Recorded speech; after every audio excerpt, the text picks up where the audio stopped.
சின்னம்மா அம்மா எங்க? பஞ்சு கழிவு கூட சேர்ந்து கல்யாண வீட்டுக்கு முதல்ல போயாச்சுங்க. அது சரி, உன் தங்க நெக்லஸ் எங்க?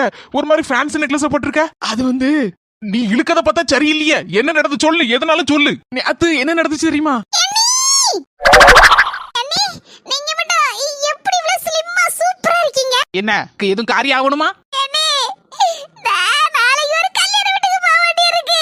போக வேண்டியதுனே, மொத பத்தில போய் திங்கிக்கு தானே போவ. அண்ணே, கழுத்துல ஒண்ணும் இல்லன்னா கல்யாண வீட்டுல பந்தியில கூட மதிக்க மாட்டாங்க. சாம்பார ஊத்துனா ரசத்தை வாரி ஊத்துதா, ரசத்தை ஊத்துனா தண்ணியை கட்டிட்டு போறா. அதனால உங்க நெக்லஸ் அன்னைக்கு மட்டும் கொடுத்தீங்கன்னா போட்டுட்டு வீட்டு சாயந்தரம் கொண்டு வந்து தந்துருவேன்.